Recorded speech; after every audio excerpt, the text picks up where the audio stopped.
Jó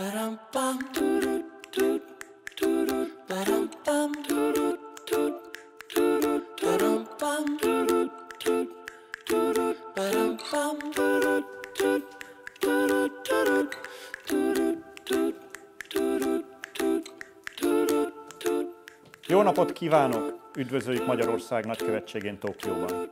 Let me introduce myself. My name is Norbert Palanovic. I'm the ambassador of Hungary. Please come with me. I would like to take you to the salon.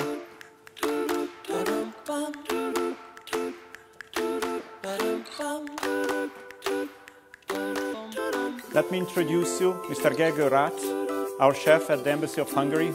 Today I would love to introduce you some of my favorite Hungarian dishes.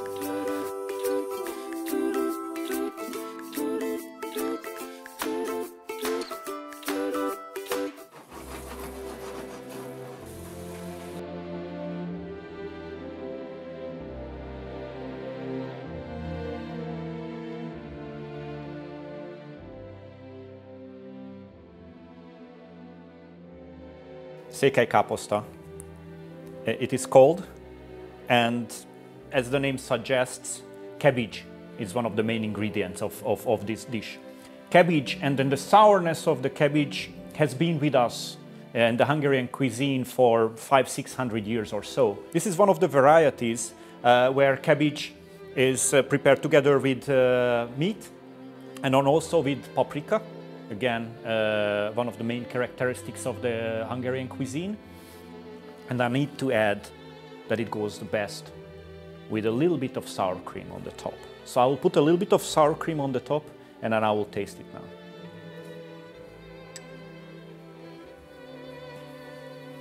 So let me try it. I'll take a little bit of sour cream, I'll take a little bit of the cabbage, and I will take a little bit of the meat. So to be able to enjoy the various flavors all together.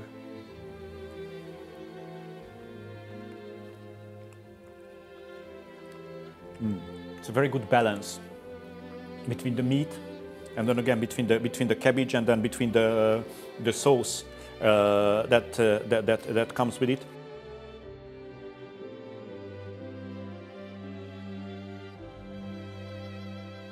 For the székelykáposzta, we're gonna use sauerkraut,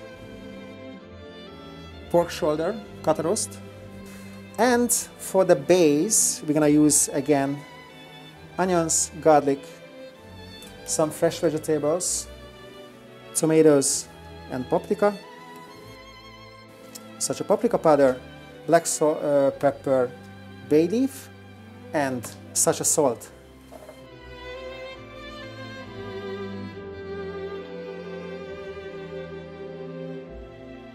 We are preparing the base, what is finely chopped onions,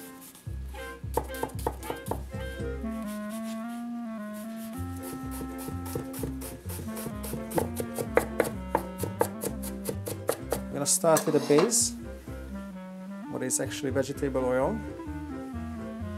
Usually I try to use nice pork fat for the extra flavor. Never use olive oil in Hungarian food. The olive oil has a really characteristic flavor, aroma, but it's actually we don't need in a Hungarian food. So we are making a nice deep base, but it's actually starting with caramelizing the onions, nice tea brown colored. In Hungarian, people loves garlic. Please don't be afraid of the amount what I'm showing right now.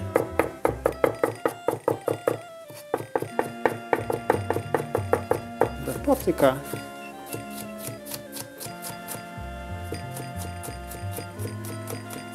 I'm using right now just a small half of the tomatoes and the paprika, because for this amount of meat I don't need the whole one.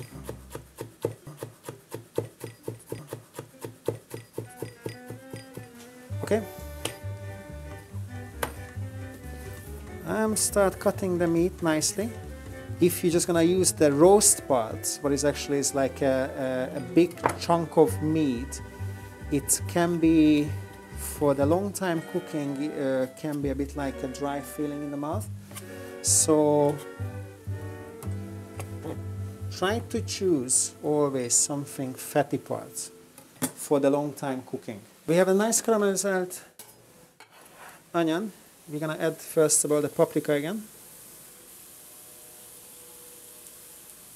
Half of the garlic. The reason why I'm adding 2 different times the garlic, because I want to have 2 different kind of flavor in the food from the garlic. One of them, it's a bit roasted, but it's give a nice caramel feeling. And the second one, I want to have a bit like a fresh point. It's the cooked one. And that's just like before. We're gonna add in the tomatoes.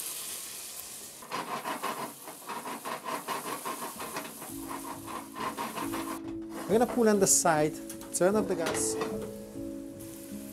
the paprika powder.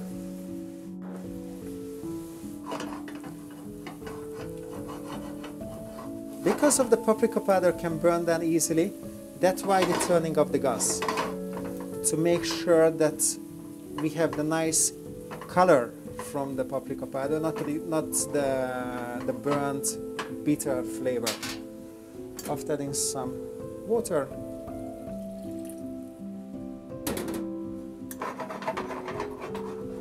mix it well,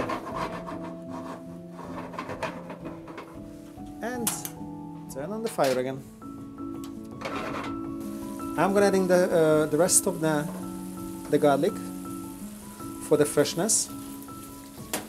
Don't be afraid to add the garlic, because the pork meat goes well with the garlic. It's a really nice combination. Pepper, the salt,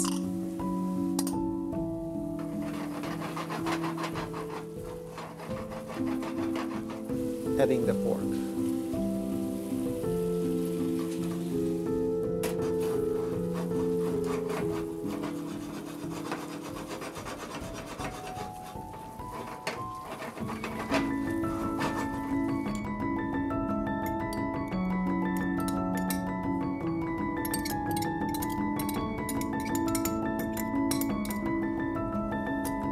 Actually, this being marinated with a nice vinegar, white wine, and I think salt. So I try to keep it, because maybe I'm going to use it. Sometimes the cabbage can be too salty, too vinegar flavored. Maybe we don't need that much. That is the reason that we are washing it once. We're just going to add into our meat.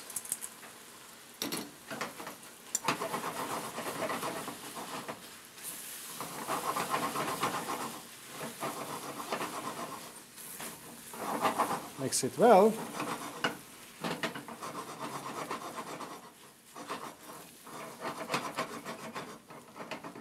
We're gonna add 2 bay leaf.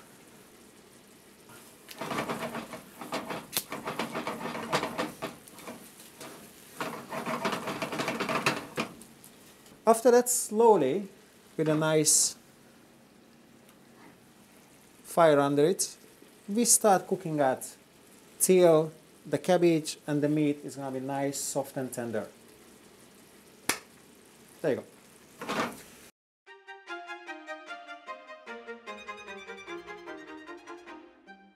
So, if you think that the caposta is too dry because of the cooking, you lose all the water and everything, the liquid, you can add a little bit of water without any shy feeling to make sure that it's nice, juicy.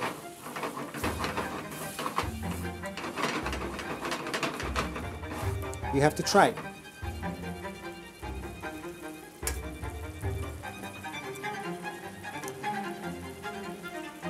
My feeling right now is not too sourish, so I'm gonna add a little bit of more from the sourish flavor, like that much. I think it doesn't need more. And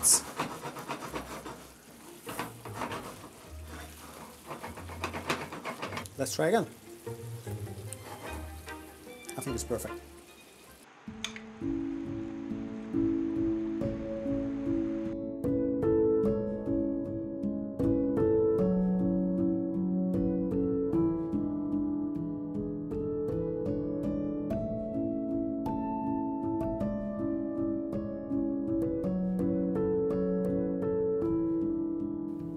You have learned the recipe from our chef, Gergő.